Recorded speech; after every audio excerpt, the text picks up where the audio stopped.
So I was under the assumption you had 7 present. If you have 5 seated commissioners right now, then a quorum would be 3. Great. Okay. We're good. So, We're good to go. Can she still participate because we have a quorum, or should she not participate? No, she absolutely can participate as long as there's visual maintenance of, maintaining visual confirmation that there's at least 3 members participating for purposes of the quorum. Okay. Thank you, sir. okay. Are we ready to begin? Yes. We are recording and broadcasting. Great. I call to order this special meeting of the Historic Resource Commission on June 11th, 2020 at 1:12.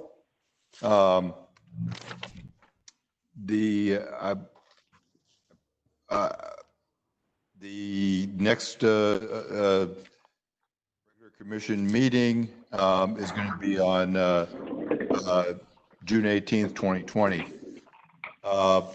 Next item on the agenda is swearing in of the staff. If the members of the staff would raise your right hand and do you swear to tell the truth in your testimony before the commission this afternoon? Please answer yes, and then please state your name. I do. Connie Torbeck, Assistant Preservation Officer. I do. James Goodman, Historic Preservation Officer. Okay, any other staff going to be speaking? If not, then let's have the commissioners introduce themselves. Jackie, why don't you start? Jackie Barton. Okay, hey, Joe's not here. Stuart, you want to introduce yourself? Hi, my name is Stuart Gibbony, and I'm a commissioner for the Historic Resources Commission. And Aaron? Commissioner. And I am Clyde Henry, and I am acting chair. We're going to dispense with approval of minutes because this is a special meeting. So I think to make this easier, if we swear in all of our guests that plan to speak at one time, it'll be probably the best way to do it. So anybody that plans to speak, do you swear to tell the truth in your testimony before the commission this afternoon? So say, I do, and please state your name and your connection with the project. I do. Bill Riot with Casto. I do. Brent Myers with Casto. I do. Brent Sobchak with Casto. I do. Toddy with Design Collective. I do. Greg Schmidt with Lincoln Construction. Okay, is that everybody? Yeah. If you haven't been sworn in, you can't speak. Okay, the only item on the agenda today is 373 and 375 West Rich Street. Connie, would you like to present the project? Sure. So this is a project that was before the commission in February and in May. It's the rehab of 2 buildings, 373 and 375 Rich Street. Also a new connector, patio, and parking area. No new materials have been submitted since the May hearing. The background info is the same as was presented to you in May, except that I added except based on the May comments. The commission has consistently adhered to the guideline of not eliminating doors or window openings to accommodate modifications to an interior plan. When doors or windows will no longer be used, the door or window remains in place to retain historic fenestration patterns. And also staff supports the rehab of both buildings, but does not support full-scale removal of the 3rd floor without in some way retaining the mass and scale of the building, at least on the facade. If demolition as proposed is approved, staff recommends requiring a HABs report on the structure, along with a professionally generated educational display illustrating the historic functions of the buildings and their historic significance to Franklinton industrial culture. And that requirement is typical for demolition. Thank you. Thank you. Would anyone from the representing the application like to speak? Yes, this is Bill Riat with Casto. To clarify, could you, we missed the last, we heard it, but we weren't quite sure what that meant. The last portion that was read there about issues with the floor and the display and things. Could you just reread that? Generally, when a building is a historic building that's significant or part of it is approved for demolition, there's such a thing called a Historic American Building Record Survey, which you can hire a professional consultant to do. Is that what you're asking about? Okay, so we understand that now. So if it's because it isn't a total demolition, it's like a 15 or 20% demolition, so that probably still be required. That's up to the commission. Okay. We would recommend that. Okay. I guess I can move on then. You know, I'm Bill Riat. I'm an architect and with Casto. And I'm not going to kind of bore everybody with saying everything I said last time, you know, other than we do have a strong history of renovation and respecting buildings and doing absolutely everything we can. I want to confront that this idea of the third floor, that actually was something I desperately wanted to keep. It gave us the best views, the best location, and for us to not have that in this presentation is very disappointing to us. So it's not something we're doing lightly. It just became totally unfeasible. The other thing, just to kind of reiterate the costs, we are so high on our costs that our market rents, as this design is presented, would need to be in the $60 a square foot range. And at this point, you know, 25 is normal, and there's just no way we could get to that. And if we had to do something on the third floor, we get clear into the $70. And of course, then our first floor becomes less usable. The only thing else I'll say real quickly is, and I'll turn it over to a couple of the other guys, just to re-summarize, we have a letter of support from the Franklinton area and Jim Sweeney. We have a letter of support. You have a letter of support, I should say. They were sent to you. We have a letter of support and strong support from Landmarks Foundation that we've worked with year and year after. We have also a letter of support from Nancy Ritchie and Jeff Darby, who are historians here in Columbus. So this is actually our third official meeting, but we had an informal meeting with you, so it's our fourth meeting. Our buildings are in such condition that we are really nervous about the dangers in the building, and we really do need a vote one way or the other today. So with that, I'm going to turn it over here to Brent Myers, who will go through the presentation, along with Matt Toddy, who's our architect. And then if we need Greg Schmidt, who's our contractor with Lincoln Construction. By the way, Lincoln Construction was the one that did the Julian building for us.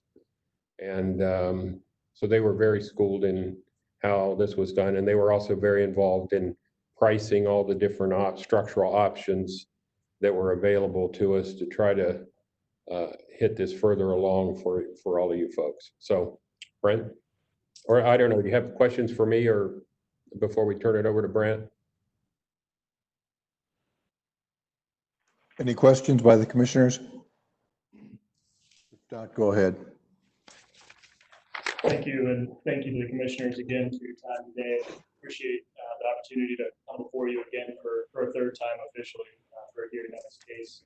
Our thought was, based on the commentary from our previous meetings, was, we've heard there's a handful or so of issues and items specifically which have been brought up in the past, which we'd like to walk through and address, and then certainly obviously happy to answer any questions and address any other items that we may not have touched on.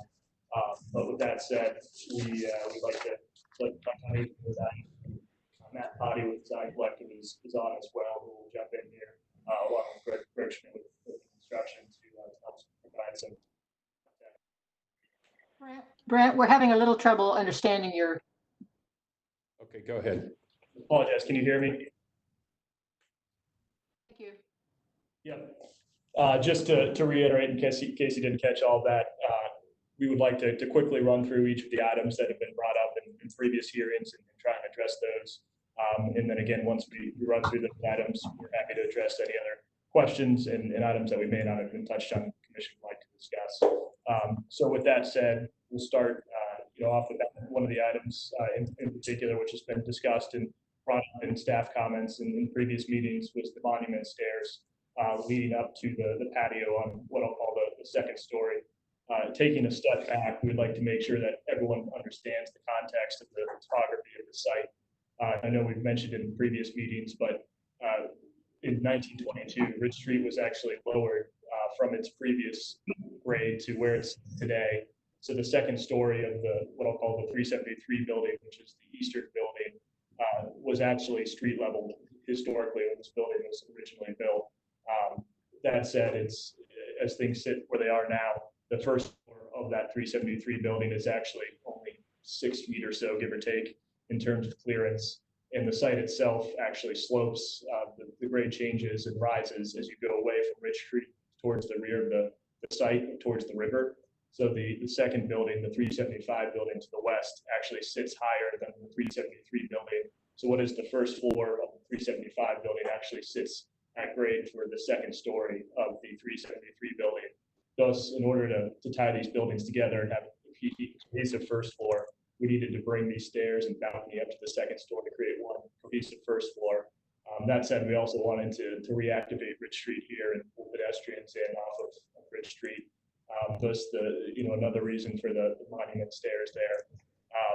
And we did, of course, take into mind the historic preservation and architectural review standards for new construction when we're designing these stairs, and we think these have been done in a contemporary manner, as is described, but also tied to the historic context and look and industrial feel of the building here.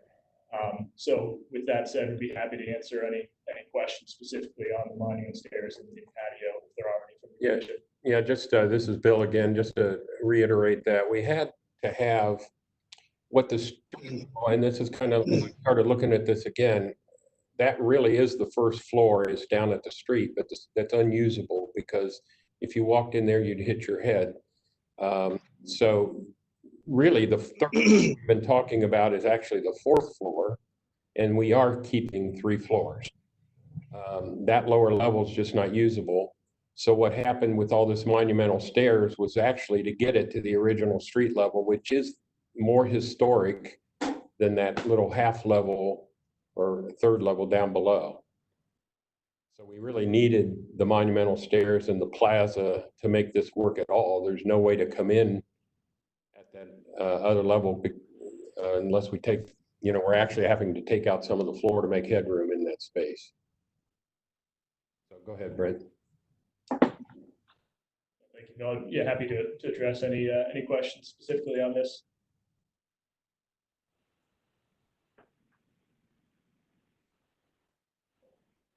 Mr. Chair, if I may speak.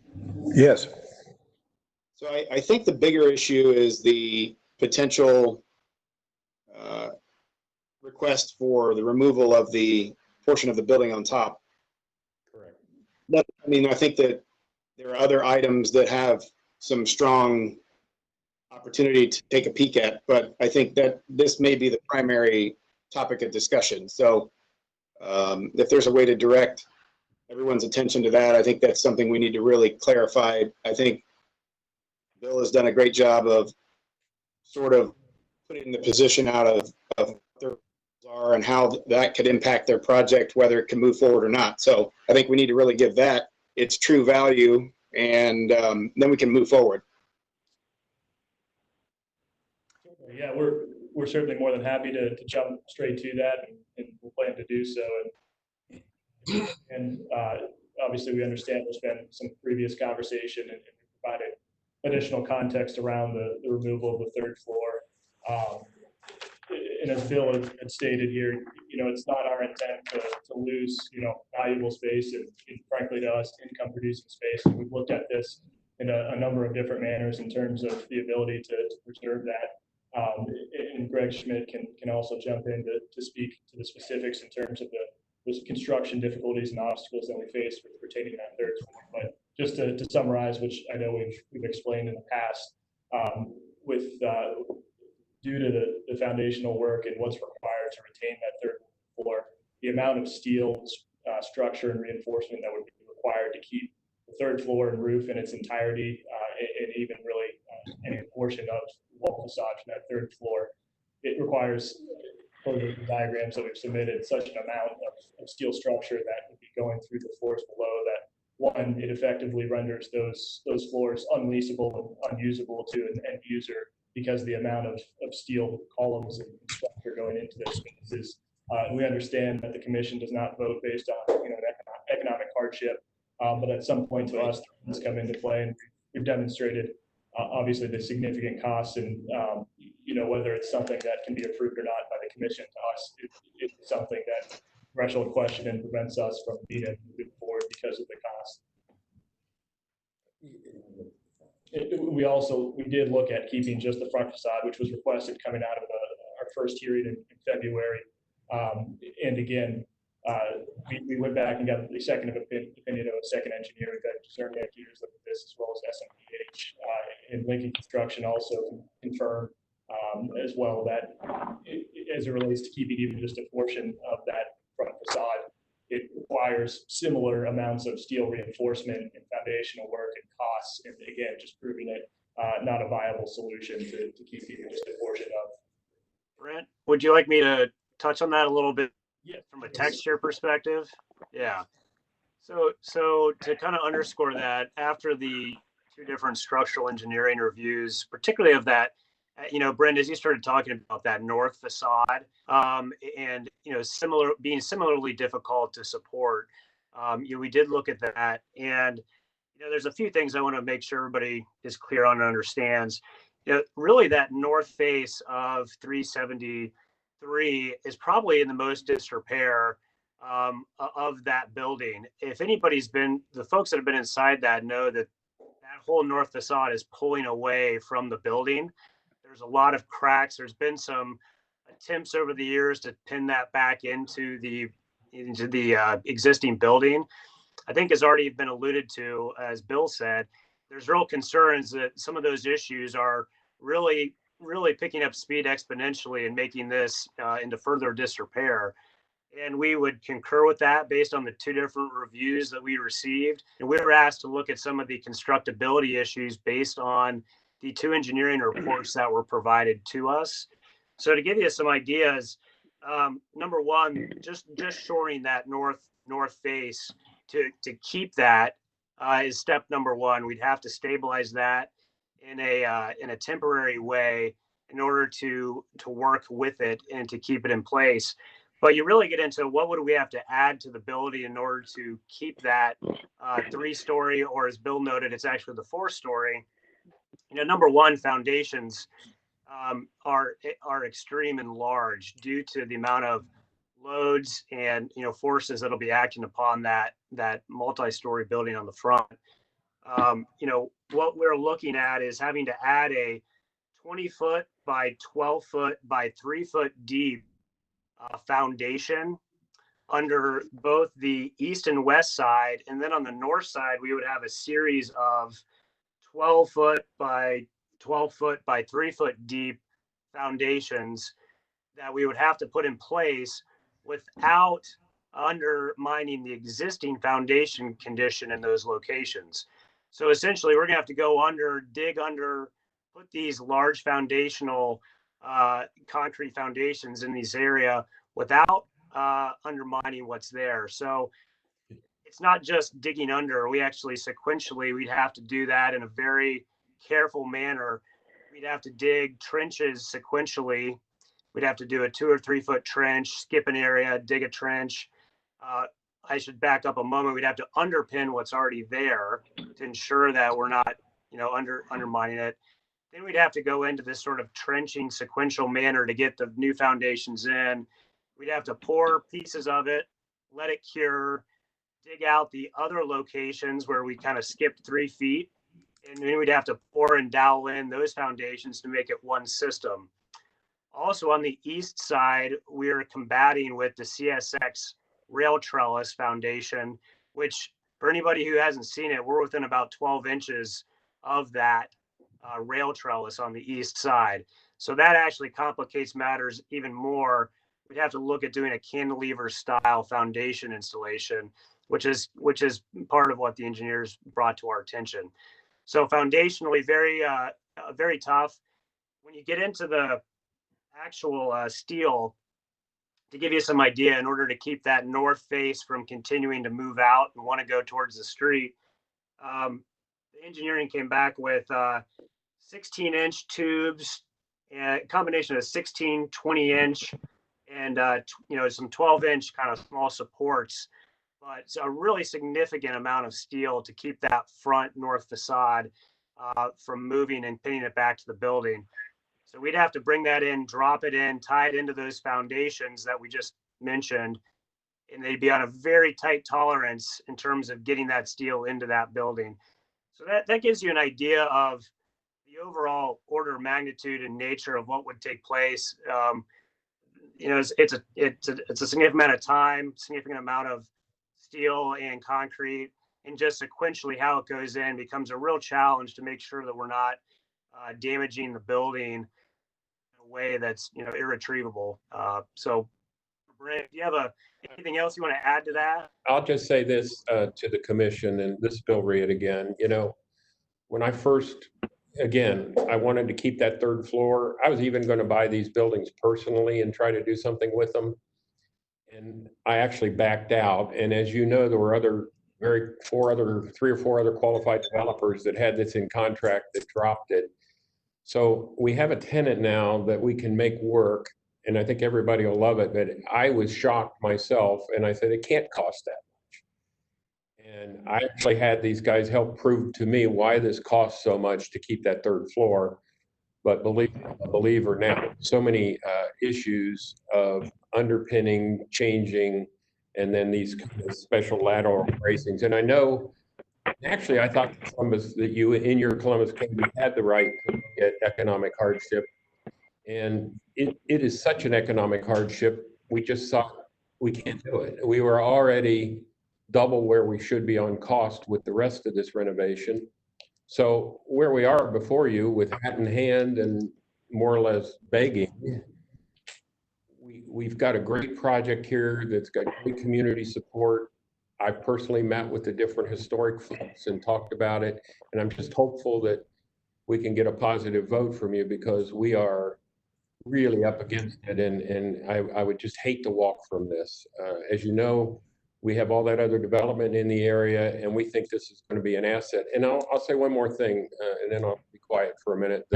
The issue of the historic plaques and history, I would absolutely want to put the history in here, the plaques, anything we need to do to show the whole history of this building and what was there.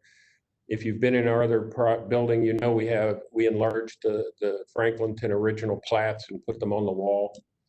And so anyway, we'll do right by this if we could get a positive vote. And if we can't, I would really just are up against it. So I don't know and I know you want to stay on the 3rd floor, but I don't know what else we can do.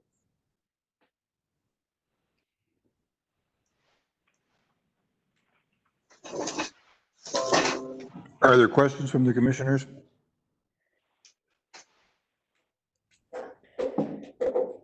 Statements from anyone? Chairman, has anyone talked about, we've talked a lot about the 3rd floor, but the other piece that the guidelines are pretty clear on is window and door openings. And I don't think that anyone's really addressed that Hey, since Jackie. the last commission meeting where we, yeah. Is there a way we can hold that Yes, conversation? Okay, thank you. Sorry, so I just wanted to say, as I've thought about from meetings we've had previously and the letters of support that came in for the project, I think we asked in February for the developer to give us documentation and support for why that third floor could not be kept. I think they've done that. I think that this cost would be folded into anyone's pro forma, so I don't know that we can escape it by not allowing it in this case. And to me, preserving the both buildings in at least some fabric makes more sense to me than dying on the sword about the third floor.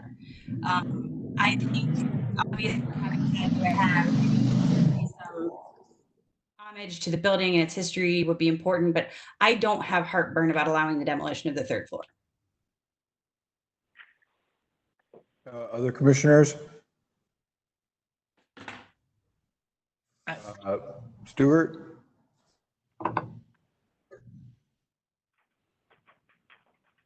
We still there? Yeah. Stuart, any comments?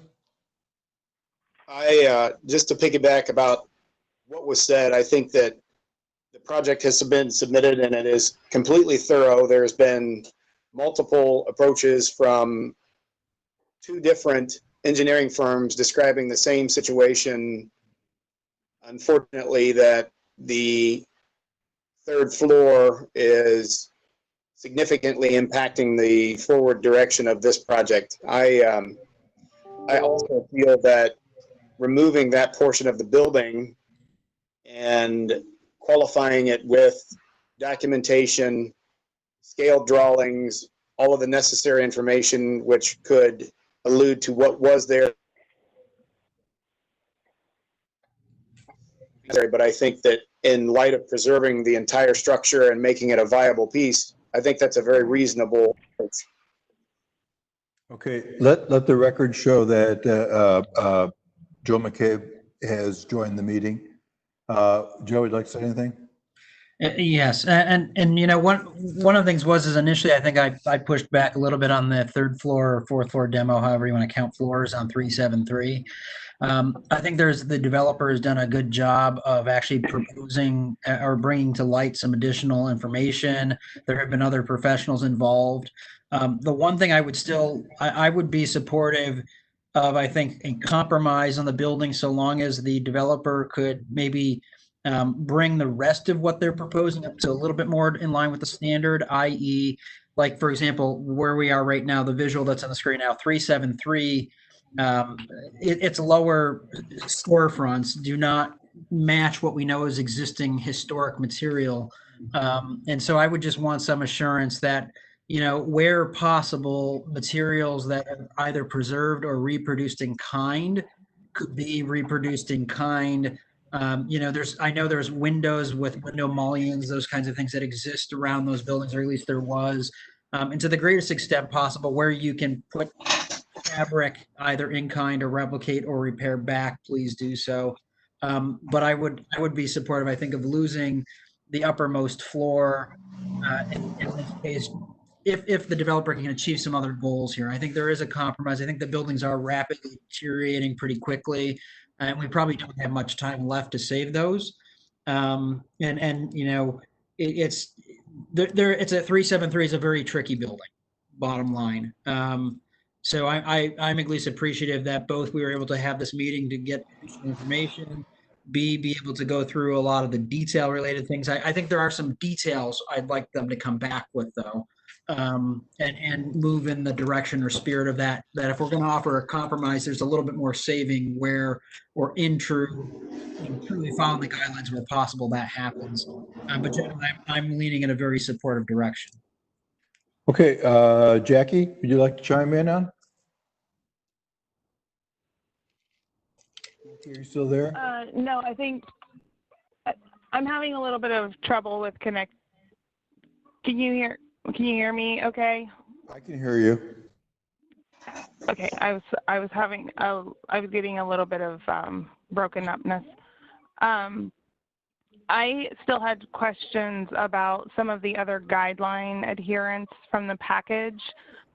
So when we talk about voting today on the whole project, not that I'm voting, I don't think, based on the earlier conversation, I would just urge the other commissioners to be thoughtful about the whole of the package here in terms of doors and windows and all the other things that we have to adhere to. And as with the earlier meeting that we had, I am appreciative to Casto for actually going out and getting another engineering firm to look at this as we requested, and taking that request seriously. I am frankly grieved at the significant character change that is going to take place in this building that survived the flood. And so if the way that this vote is going is what it looks like it's going, I think it's going to be incumbent on this project to do everything it can to retain all the other character defining characteristics that exist on the building remaining other than the third floor.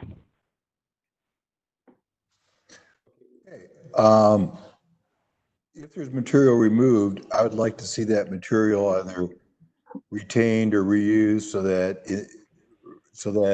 it doesn't end up that either remains part of the building and or is stored for some future use on the property, if that's a possibility. Openings and such have been brought up, window doors. Why don't we talk about that as a topic then? Who would like to start? That would be Brent and Matt can talk about the windows and the doors, and certainly we can have some flexibility that we can come back to you later.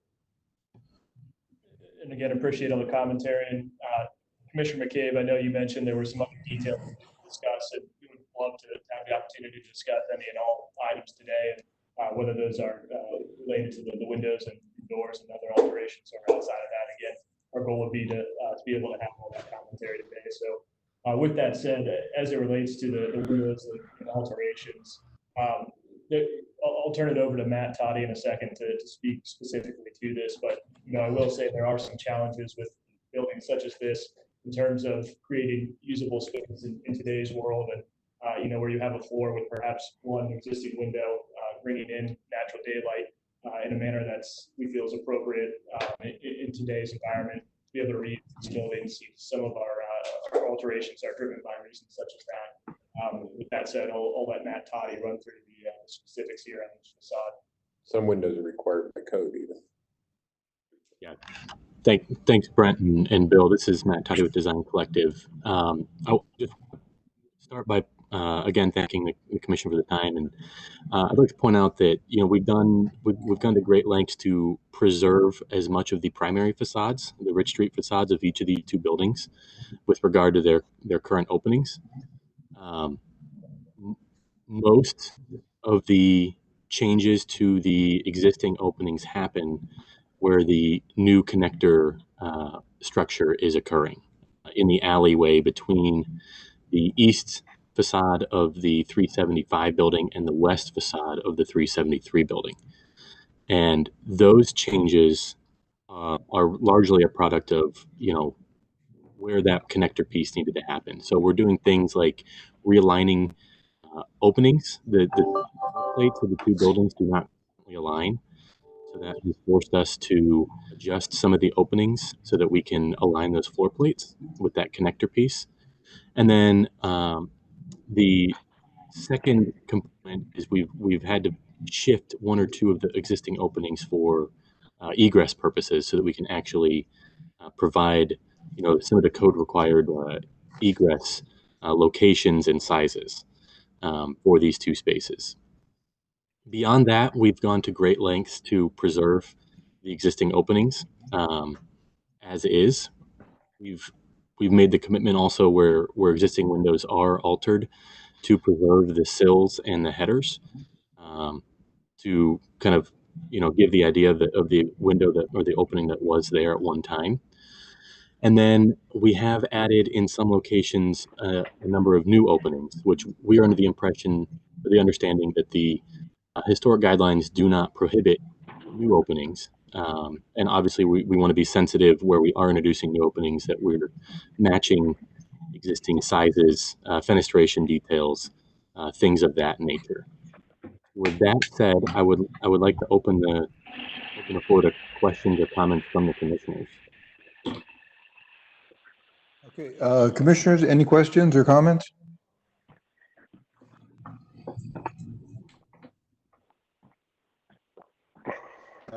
Joe, any questions or comments?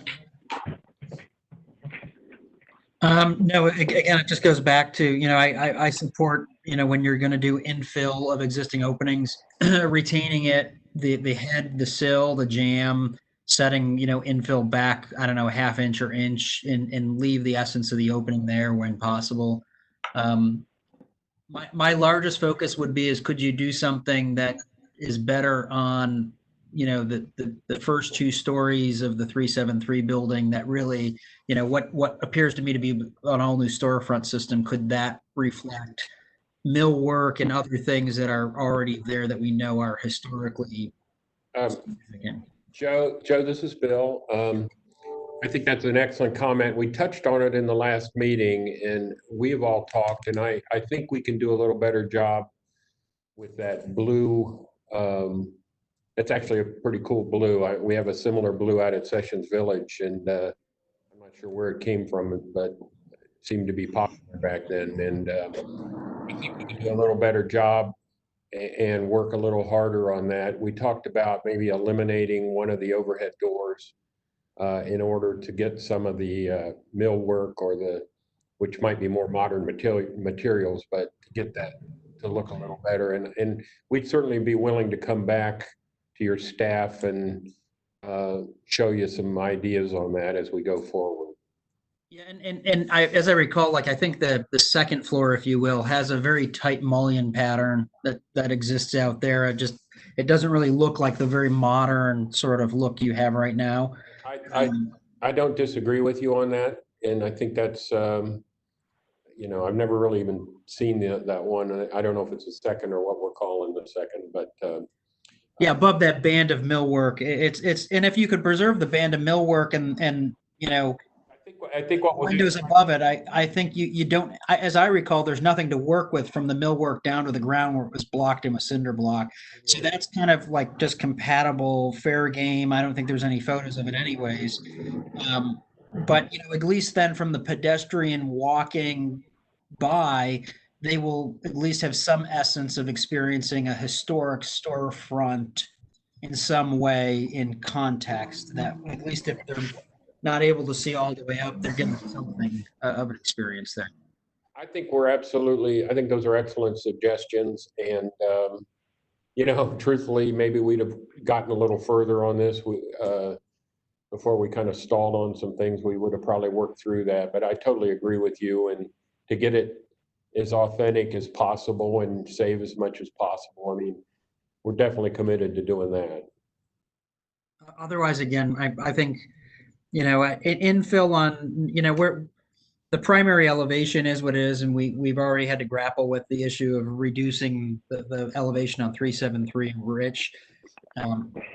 This is a series of buildings of sort of non-primary facades. It sounds weird, but 375 doesn't have much of a primary facade because its whole tip was already kind of neutered off. So, this is just a lot of vernacular local architecture. And I think if the applicant is in keeping with, some of the window detailing, going back to mullions and industrial sash windows and addressing some of the streetscape stuff, I don't have a problem with a few other infills. And I think for record, I think it would be good if Bill, I think you said some windows maybe, just code required, is give us the ammo to be able to approve and just tell us where it is, the purpose of what's happening behind it and why it's required. And that helps us be able to make a decision that is probably favorable when you're repurposing a building, i.e. the use behind it really needed the window. But generally, I think it's going where it needs to go, at least in my opinion. And then just be cautious wherever industrial sash windows were not appropriate, use the double hungs. I think 373 had a lot more double hungs with very little or a handful of mullions. And just, I think this is moving towards where it needs to go to save something of the building. Okay, Stuart, comment on the windows? I think that there are a great amount of fabric to work with on this building, and there's a tremendous amount of opportunity to keep as much of that historical fabric. Wait till that quiets down. I think Bill has given us word that he's going to maintain as much as possible of that along with the storefront. And I think that that's what we need to key on, because there's so many in this schedule. I think we're really going to have to break that down to more than just a special meeting discussion. Aaron, do you have things?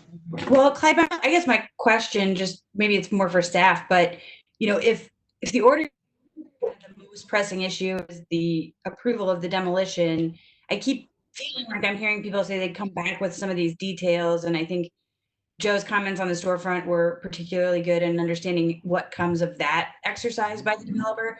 I mean, could we work on the demolition for today so they can get moving and then continue the conversation around the finer details? That could be a possibility. Bill, I guess I'll address it to you. What are you looking for coming out of today's meeting? Are you looking for approval of everything?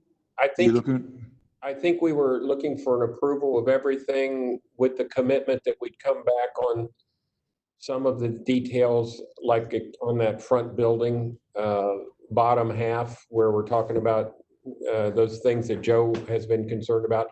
The rest of it, and we're certainly fine with the mullion patterns of the second floor. We'll commit to that right away, and making sure everything that we can. I guess we have a possible tenant, and the rest of the openings and things, we've been well thought out. We've had, the one building doesn't have hardly any windows in the one side, and as Matt pointed out, we're allowed to put new windows in. Okay. And so what we'd like to do is get a vote that the project could move forward, and that we would come back with some details on that front of the 370 with the east, the lower part of the east building, to make sure that that was acceptable to you. And then, maybe if we'd be allowed, we'd even love, rather than the formal meetings, if that's something your staff could review, your different commission members individually, and say, hey, does that look okay with you? In other words, just a good way to work with your group, that your staff can work with us and then circulate to you guys and say, what do you think? And here's what they've done. So thank you. I'd like to get Jackie. Mr. Chair, if I may, what you could do is you could approve the demolition, and you could give a conceptual approval to the design, which would require the final approval by the commission. Yes, but before we it gives the go ahead on the project, and they know that you're not taking anything away from them, but you're expecting those final details to be worked out and represented. But before we get there, everyone has spoken about the openings except for Jackie. I'd like to get Jackie's Chair. opinion. Oh, sorry. Jackie, are you still there? Oh, maybe she's not there. Okay. I'm sorry, Aaron, did you have something to say? Mr. Henry? Yes. This is Connie Torbeck, staff. I just wanted to point out a couple of things before we get too far beyond. As far as the front, I don't know what you can still see behind the coverings that are there, but there is the National Register nomination that you can find online that has really good photos of that wood detail. Just search that address in Google Manufacturing and you'll find it. It's got really good, clear photos. And then on the east elevation, you're really actually removing all but one window opening. So I think that's an elevation you need to kind of focus on. And if the commission is not going to require that windows be kept there, then the commission needs to really discuss that you're changing from this point your guideline to retain the sills and lintels, and infill them with brick that's set back. Rather than putting an actual window in there, which is what you have required in the past. And to answer some of this too, our architects and folks are ready to answer today all these questions on the windows. We're certainly willing to leave open this part on the front facade to make that better. But Matt is here, and I think we can answer any questions that you have on these windows, and why and where. Am I right, Matt? You could answer any of their questions they have. That's exactly correct, Bill. And Connie, just to clarify on this east facade of the east building, I believe it's maybe the next page of the presentation. The reason those windows are all scheduled for demolition is because that wall is also scheduled for demolition. So that's part of the removal. Does that change the windows? That's even with that 1B. Are there some windows that could be openings that could be retained there? I don't know. I just wanted to bring that discussion up. So I think we're saying that if any windows are removed, the infill has to be in accordance with the guidelines. Is that correct? Well, what I'm saying is that it sounds like you're saying that you're not going to require them to put a window in there, which is what you have required. I heard some discussion of allowing them to infill them with brick, but setting the brick back an inch or two, which is not what you have followed before. I know that's more like the National Park Service, but it's not what our guideline is. Okay. Commissioners, how do you feel about that? I think it would be helpful for you, first of all, for Design Collective. Thank you for making a legible plan where I can figure out what's coming and going on these windows. I am not an architect, so it's often hard for me. But I think it would help me in the discussions where you guys have identified, there's egress issues or there's the hallway thingy, whatever the reasons are that they need to be removed. I think it would be helpful if the plan would just know what the reason is. Okay. Other commissioners, questions about the windows?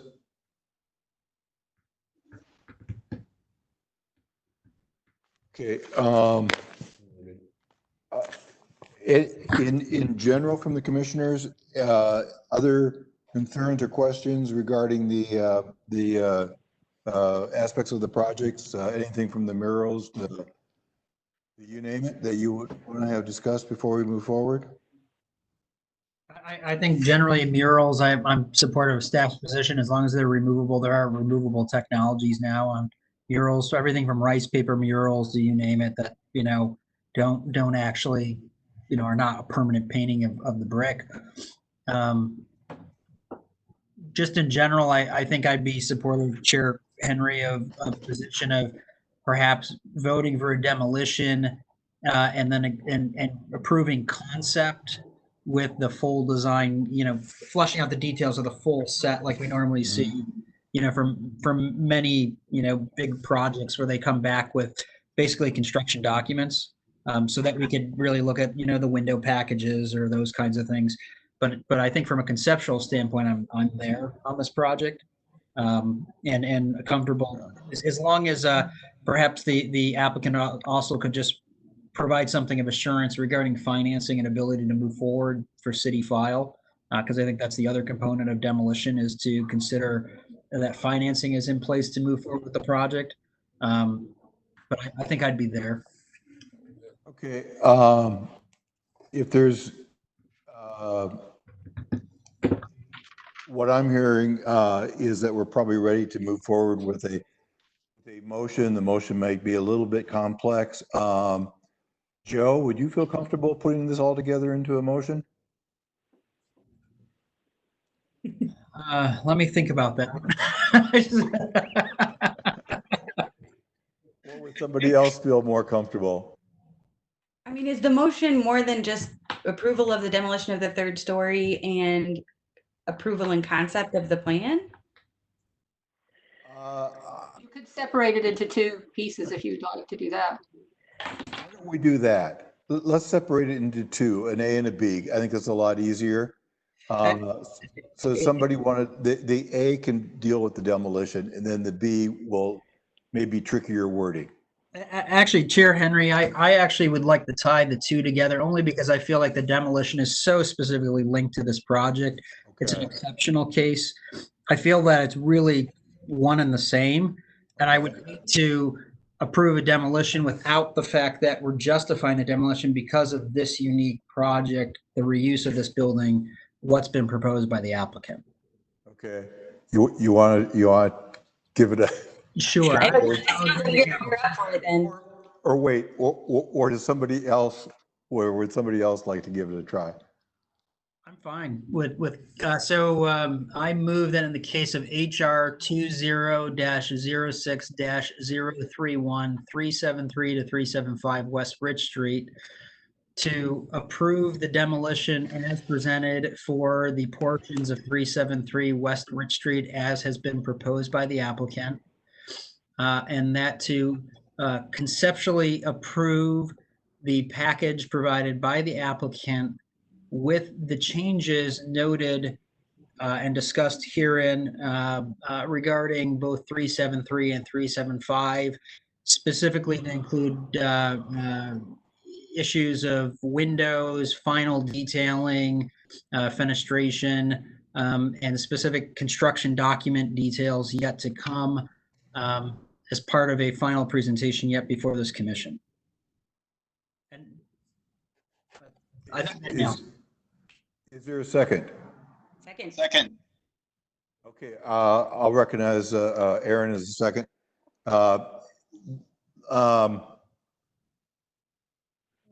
Is there any further discussion on the motion? Yeah, so just one quick clarification too, just because it's appropriate to discuss it now. Should parts of the package during the construction document phase come through from the applicant that we can push to staff, I think that our intent as a commission is to do so, i.e. if additional light fixtures came through or if a really sufficient window package came through, we could then take those components and move them to staff in other meetings once submitted. So I do want to just put that out there for the record and to reinforce with the applicant that that is an option later if the packages are complete moving forward. Right, but not part of the motion per se. Correct. Okay. Any other discussion on it? I would, if I may, I would just ask about the requirement of a HABS documentation and a historic placard presentation on the Franklinton area as proposed in the staff report. You don't have to, but I think it's a good idea, and it's something that we would require of any time we were doing these kinds of things. Okay. Joe, do you want to consider adding that to your motion? So I'm a little bit torn on this one only because I do know that there was a large amount of detail put forward in the National Register nomination. And I don't know if that's sufficient enough to warrant that as being considered a historic record already being out there regarding this building. Even if it is delisted later, there's still a file that exists for a building that has been submitted. I would actually sort of defer to others on this. I don't mind amending my motion to add that requirement. I mean, I think we've done that in the case of another demolition, requested a HAB style documentation. I don't think it's a bad thing, but I would defer to others. Maybe, Chair Henry, I mean, I think you have some expertise in this matter. I'd love to hear your opinion on it. I mean, I don't think it's a huge heavy list to ask just to make sure. Maybe that's something staff could just evaluate and take a look at what we've got in documentation. And we could recommend that if staff requires the HABs that goes forward. And certainly the plaque and any other acknowledgement. I mean, I think it sounds like that's something you guys were going to do anyway. That was part of this project, a part of the fun of doing a historic project. But I certainly think if it was memorialized in the motion, that would make me comfortable. Okay, Stuart, what's your feeling on it? I think that it's an important detail. However, as Joe mentioned, it may be redundant with the file already existing. So I believe Bill was going to say something, but he couldn't get through, so we'll give him a minute. What I was going to ask is, because I'm a little confused. Certainly, we're willing to pay for historical marker, do some historic photographs and mapping, and maybe history wall or something like that. And I think we'd want that. But are you talking about something else? We have to file a whole lot of documents with the government on exactly what we're doing and other things? Because that does seem, that would be kind of an awful lot of extra work for us. And we've already spent so much money, and we have the history of the building already in place with the National Register. Can I Connie, just you wanna say, explain? staff, Yes. if they could just, we do acknowledge that if there's a good quality National Register nomination, if only, like a measure drawing of the existing, anything that's going to be removed, just to document those measurements, those details of what's going to be removed, I would feel comfortable with that, along with the educational materials that are going to be, that they've talked about wanting to put in the building. Okay. It doesn't kick you into a new process or anything. It's more of documenting Yes. What's going to be exactly what we destroyed. did and why, and some dimensions. And so it's like, We did it for all the buildings at 15th and High ahead of demolition, just so that it's in the record for the city. yes, I remember that, yeah. Yeah, so it's not a huge heavy lift, but I think, again, to Stuart's point, we don't need to be redundant either. Okay, I think we're okay with that. I understand what that is. It's a narrative along with some dimensions and of what pictures. Yeah. Okay, Jackie, are you still here? I think we've lost Jackie. That's okay. Okay, are there other questions, or somebody want to call the question? I guess the question is does the motion, am I still hearing a desire to have the motion amended?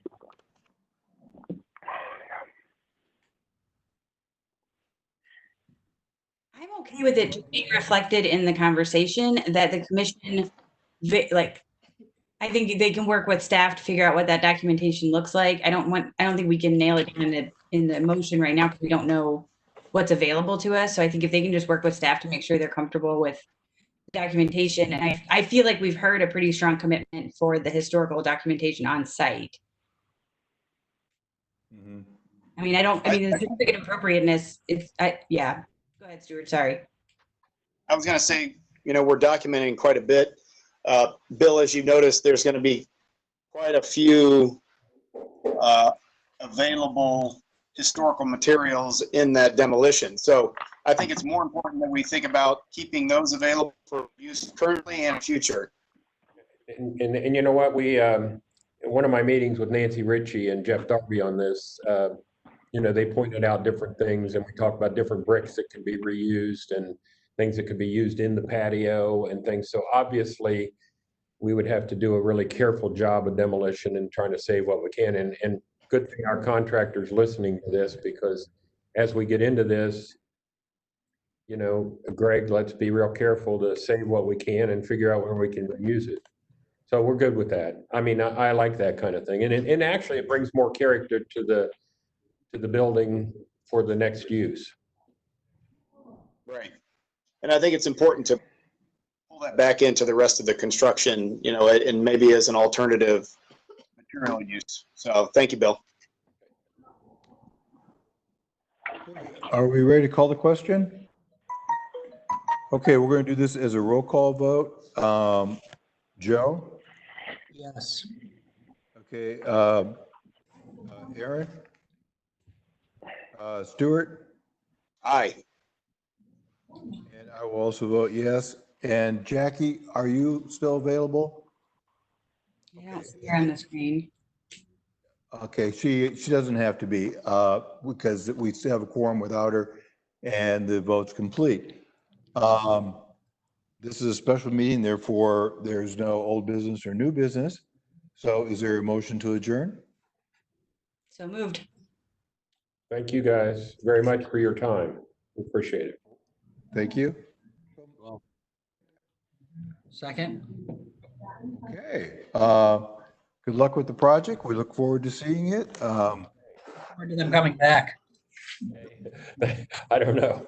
We're going to find another great building and that we won't have to work on. Okay. All those in favor of the motion to adjourn? Aye.